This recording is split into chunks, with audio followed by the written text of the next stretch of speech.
नमस्कार दोस्तों, कर्मयोगी civil services में आपका हार्दिक स्वागत है। डेली करंट अफेयर में आज का टॉपिक शुरू करते हैं।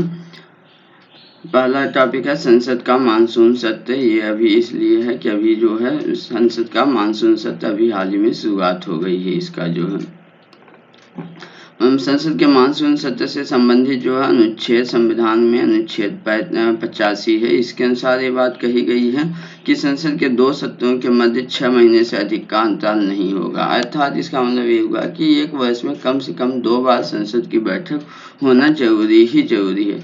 यह बात याद रखिएगा विशेष रूप से कि संविधान में यह बात नहीं की गई है कि संसद का सत्र कब होगा, कब शुरू होगा, कब तक चलेगा, कितने दिनों का होगा या कितने अवधि का होगा। ऐसा कोई भी बात जो है संविधान में वर्णित नहीं है। संसद का सत्र जो है वह कहाँ से काउंट किया जाता है, सामान्यतः वह सदन की पहली बैठक से लेकर उसके सत्रावसान के मध्य की जो अवधि होती है उसके बीच की अवधि को संसद का सत्र बोलते हैं।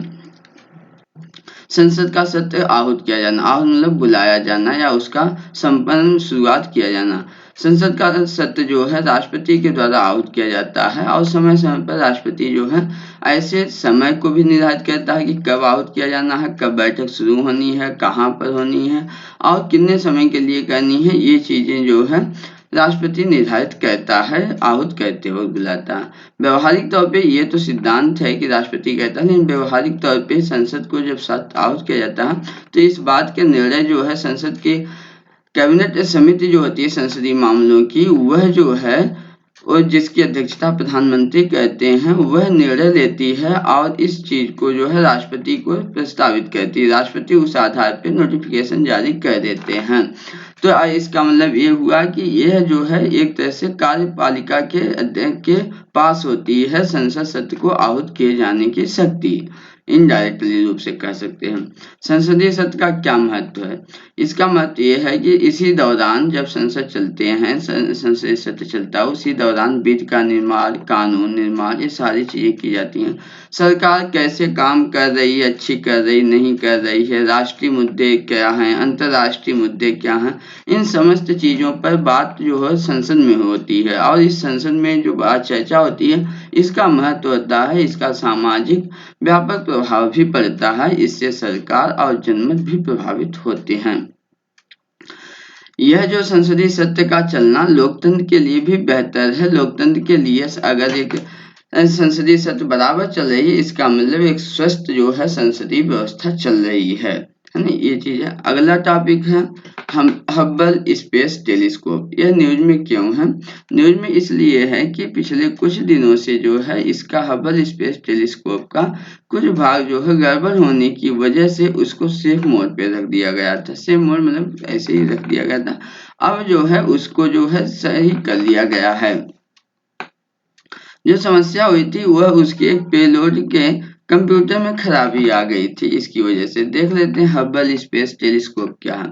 हब्बल स्पेस टेलीस्कोप यह संयुक्त राज्य अमेरिका की एक टेलीस्कोप है यह जो है पृथ्वी की निम्न भूकक्षा में स्थापित किया गया है। 1990 में स्थापित किया गया और तभी से यह काम कर रही है, अनवरत रूप से कार्य कर रही है। यह यूरोपीय स्पेस एजेंसी के सहयोग से इसको जो है स्थापित किया गया था। यह इसका कार्य मुख्यतः यह जो है ब्रह्मांड के फैलाव की जो गणना है उसको करता है और यह इस तकनीक पर आधारित है कि पराबैंगनी दृश्य और रक्त किरणें का प्रयोग करके यह जो है ब्रह्मांड के फैलाव या उससे संबंधित जानकारियां एकत्रित करता है। भारत एवं विश्व के प्रमुख टेलीस्कोप भी देख लेते हैं। तो भारत के भी 2 टेलीस्कोप मुख्यतः हैं। एक है देवस्थल ऑप्टिकल टेलीस्कोप, याद रखिएगा ये ऑप्टिकल टेलीस्कोप है। ऑप्टिकल मीन्स ये होता है शीशे जैसी व्यवस्था होती है और उस शीशे जैसी व्यवस्था के आधार पर ये चीजें देखी जाती हैं। इसको जो है देवस्थल ऑप्टिकल टेलीस्कोप को आर्यभट्ट प्रेक्षण विज्ञान शोध संस्थान ने 2016 में उत्तराखंड के देवस्थल नामक स्थान पर इसको स्थापित किया। यह जो है 3.6 मीटर व्यास वाली एक ऑप्टिकल टेलीस्कोप है। ऑप्टिकल मतलब शीशे जैसी होती है, विशेष प्रकार के शीशे होते हैं, इसके माध्यम से देखे जाते हैं, ये चीजें होती हैं और ये सामान्य दृश्य किरणों पर आधारित होती हैं, ऑप्टिकल जो भी होती हैं, है? यह देवस्थल ऑप्टिकल टेलीस्कोप यह भारत और बेल्जियम के संयुक्त प्रयास के द्वारा स्थापित किया गया था ब्रह्मांड के रहस्यों को जानने के लिए। और इसको जो है अगर देखें आर्यभट्ट प्रेक्षण विज्ञान शोध संस्थान, यह विज्ञान एवं प्रौद्योगिकी विभाग के अंतर्गत आता है। अगला है भारत का टेलीस्कोप, वह है ग्रोथ इंडिया टेलीस्कोप। यह ग्रोथ इंडिया टेलीस्कोप भारत के हल्ले लद्दाख में एक क्षेत्र है वहां पर स्थित है। वहां पर भारत का लद्दाख में जो है भारतीय खगोल वेधशाला भी स्थापित है और इसी खगोल वेधशाला में ग्रोथ इंडिया टेलीस्कोप को स्थापित किया गया है। यह सबसे ऊंचाई पर स्थापित एक प्रकार का टेलीस्कोप भी है। यह जो है ग्रोथ इंडिया याद रखिएगा, यह भारत के विभिन्न देशों के साथ मिलकर के एक ग्रोथ इंडिया नाम से एक परियोजना संचालित की जा रही है, उसी का ये हिस्सा है। इसमें यूएसए, जर्मनी, इजराइल, जापान और यूके जैसे विभिन्न देश इसमें शामिल हैं इस परियोजना में। इस टेलीस्कोप का प्रमुख लक्ष्य ये है बाइनरी न्यूट्रॉनों इस टेलीस्कोप नहीं, इस ग्रोथ इंडिया परियोजना का प्रमुख उद्देश्य ये है बाइनरी न्यूट्रॉन के विलय की पहचान करना, सुपरनोवा जो विस्फोट होते हैं ब्रह्मांड में उसकी जानकारी लेना, अध्ययन करना और क्षुद्र ग्रहों का अध्ययन करना। यह जो है ग्रोथ इंडिया प्रोजेक्ट का प्रमुख हिस्सा है, लक्ष्य है। अगला टेलीस्कोप देख लेते हैं फास्ट टेलीस्कोप। यह फास्ट टेलीस्कोप मतलब इसका फुल नेम है 500 मीटर अपर्चर स्फेरिकल टेलीस्कोप। यह जो है चीन के द्वारा 2011 में स्थापित की गई थी। यह 500 मीटर व्यास वाला, याद रखिएगा 500 मीटर वाला व्यास वाला अपर्चर है और यह दुनिया का सबसे बड़ा टेलीस्कोप है। अपर्चर मतलब उसकी जो पंखुड़ियां होती हैं एक तरह से, उसी को आप क्या बोलते हैं, अपर्चर बोलते हैं इस बार यहाँ पर इस संदर्भ में। अगला है जेम्स वेब स्पेस टेलीस्कोप। यह जेम्स वेब टेलीस्कोप अभी स्थापित नहीं किया गया है, इसको 2021 में स्थापित करने का लक्ष्य रखा गया है। ये जो है अंतरिक्ष में इसको स्थापित किया जाएगा, मतलब पृथ्वी के जो है परिक्रमण क्षेत्र में या उसके ऑर्बिटल में स्थापित किया जाएगा। यह जो है विश्व के सर्वाधिक उन्नत टेलीस्कोप होगा और यह जो अवरक्त किरणों मतलब इंफ्रारेड पर आधारित होगी। यह जो है नासा, यूरोपीय एजेंसी अंतरिक्ष एजेंसी और कनाडियन अंतरिक्ष एजेंसी की एक सामूहिक परियोजना है। अगला टॉपिक देखते हैं दोस्तों, जून का जुराग रोवर। यह जुराग रोवर क्यों न्यूज में है? चीन का ये जो जुराग रोवर है यह जो है मंगल ग्रह की सतह पर जो है 509 मीटर की दूरी तय कर चुका है। यह जो है जुराग रोवर चीन के द्वारा मंगल ग्रह पर तियावेन मिशन के तहत भेजा गया एक रोवर है जो वहां पर 63 दिनों के लंबे समय से वो काम कर रहा है। याद रखिएगा कि जो मंगल ग्रह का दिन होता है एक दिन, वह अपने पृथ्वी के दिन से 40 मिनट लंबा दिन होता है। जो चीन का जो ये तियावेन एक मिशन लॉन्च किया गया था, उसमें जो है उसने एक ऑर्बिटल लॉन्च किया था, एक लैंडर और एक रोवर को लॉन्च किया था।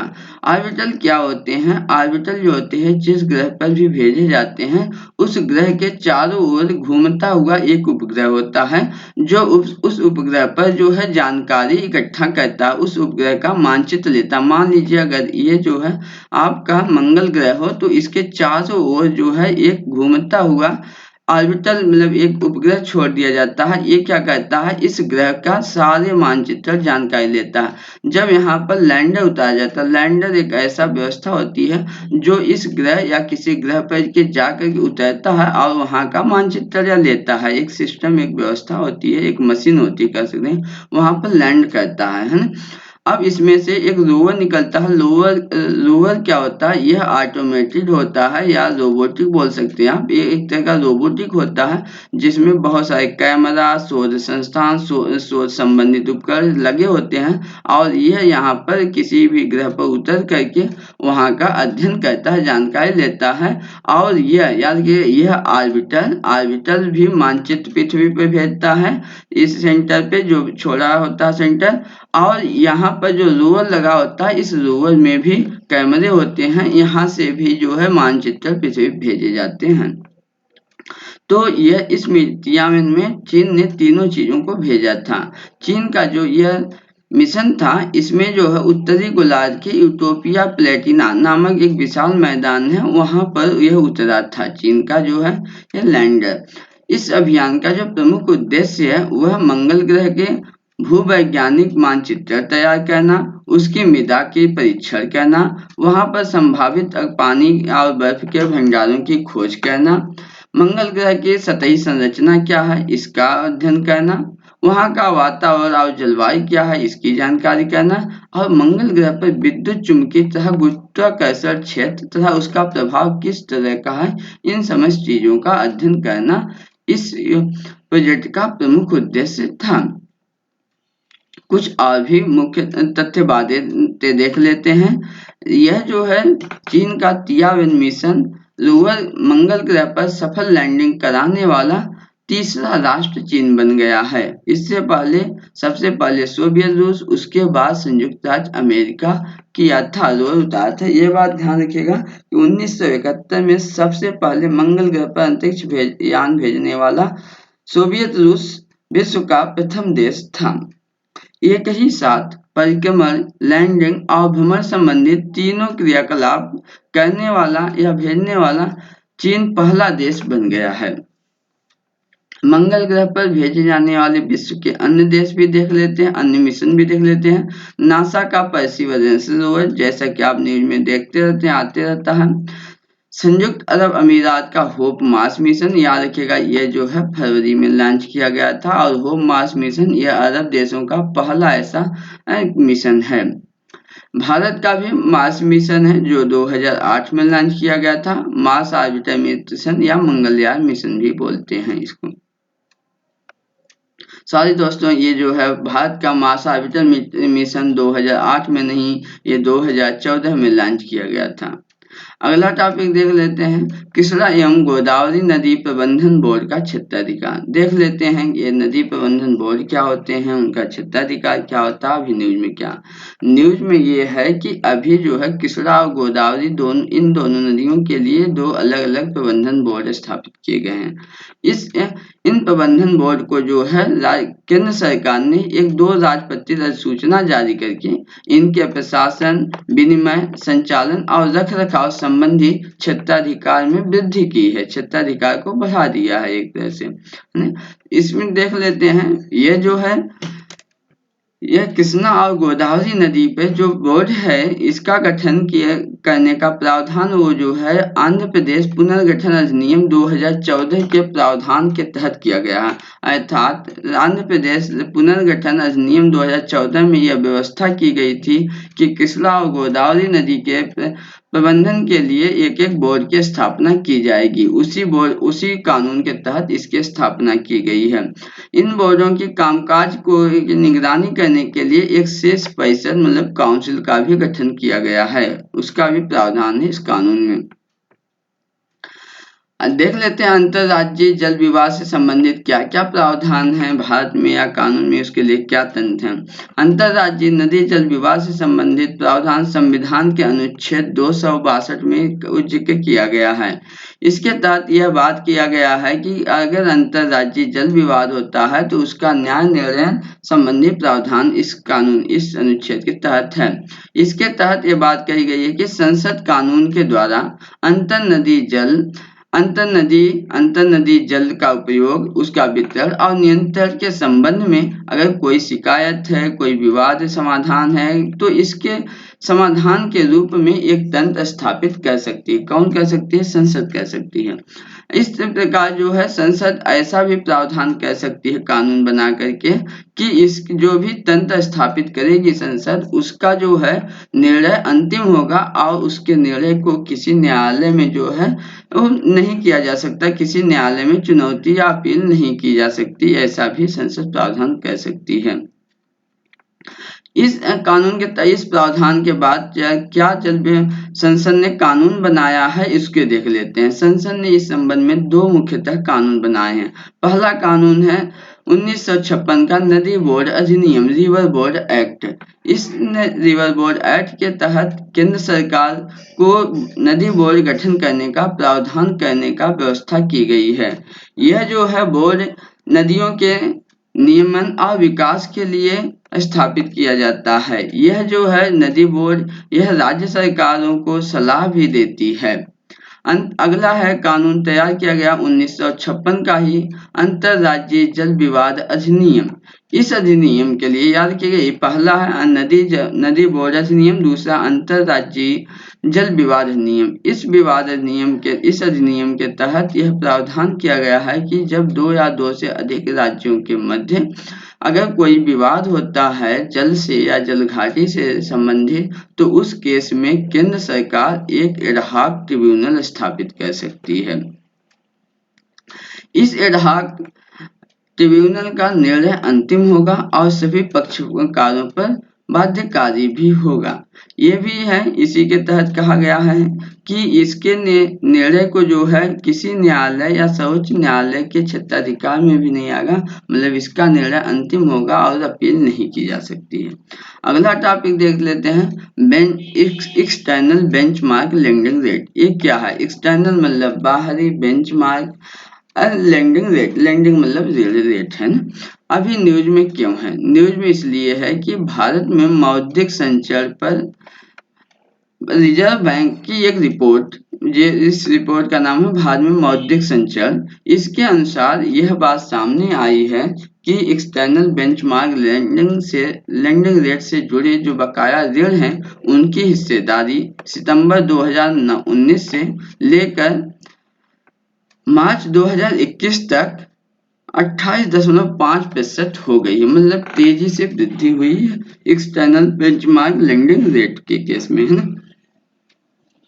देख लेते हैं क्या अभी वर्तमान में जितने भी ऋण दिए गए हैं बैंकों के द्वारा, उसमें से 71.5% रेट जो है इंटरनल बेंचमार्क लेंडिंग रेट पे दिए गए हैं, जबकि अन्य जो है उसके अलावा जो 28.5% बच रहा है उसको जो है दिया गया है इनके एक्सटर्नल आधार पे दिया गया है।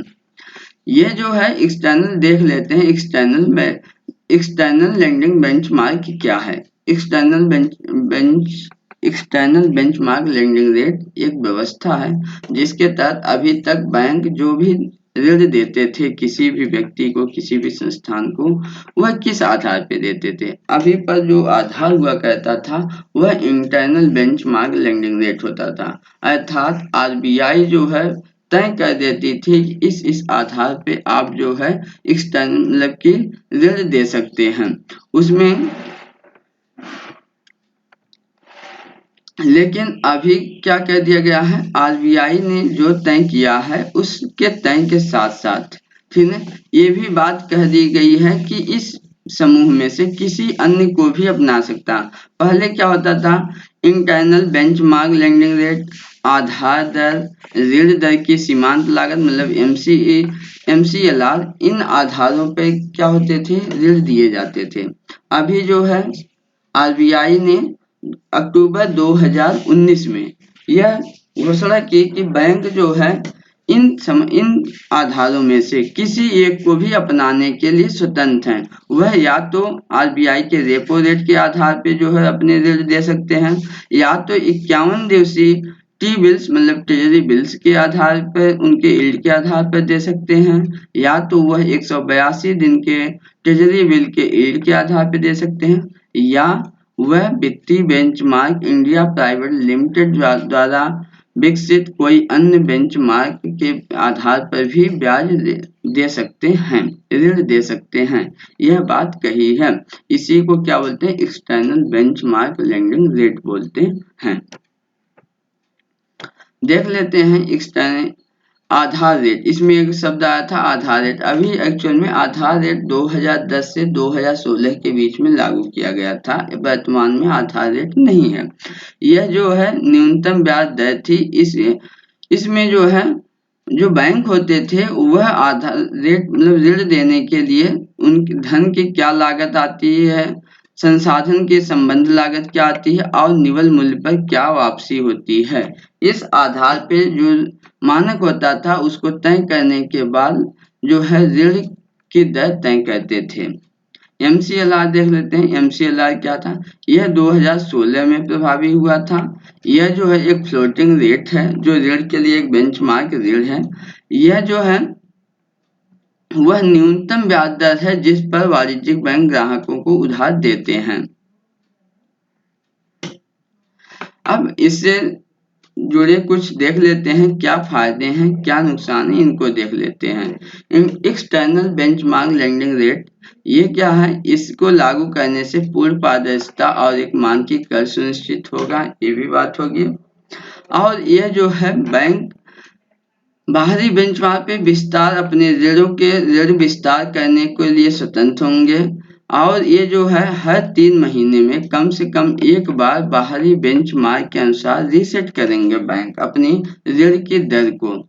अभी जो है एक्चुअल में ऐसा होता था कि कभी-कभी RBI ब्याज दर में कटौती कर देता था, लेकिन बैंक उस ब्याज दर की कटौती नहीं करते थे, जिसका लाभ उपभोक्ताओं को नहीं मिल पाता था। इस वजह से अब क्या होगा, एक्सटर्नल बेंचमार्क लागू होने से कटौती में सीधा प्रभाव आएगा, तेजी से प्रभाव आएगा और इस ब्याज दर में पारदर्शिता भी आएगी।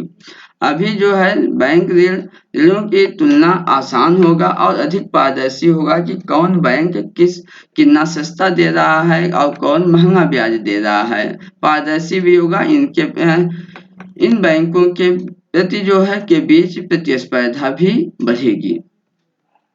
तो इस प्रकार ये आज का टॉपिक रहा दोस्तों। उम्मीद करते हैं आपको अच्छी तरह समझ में आया होगा। आप कर्मयोगी सिविल सर्विसेज के YouTube चैनल को सब्सक्राइब कर दीजिएगा। अपने दोस्तों और रिश्तेदारों में भी शेयर कर दीजिएगा, वीडियो को लाइक कर दीजिएगा। अगर पसंद आया हो तो लाइक जरूर करिएगा। आप जो है कमेंट भी जरूर कर दीजिएगा। कमेंट से हमारा भी प्रोत्साहन बढ़ता है, हमको भी लगता है कि आप लोग देख रहे हैं, मेहनत कर रहे हैं। इसकी PDF भी आप डाउनलोड कर लीजिएगा। YouTube चैनल के डिस्क्रिप्शन बॉक्स के लिंक से आपको सीधे मिल जाएगा। धन्यवाद दोस्तों।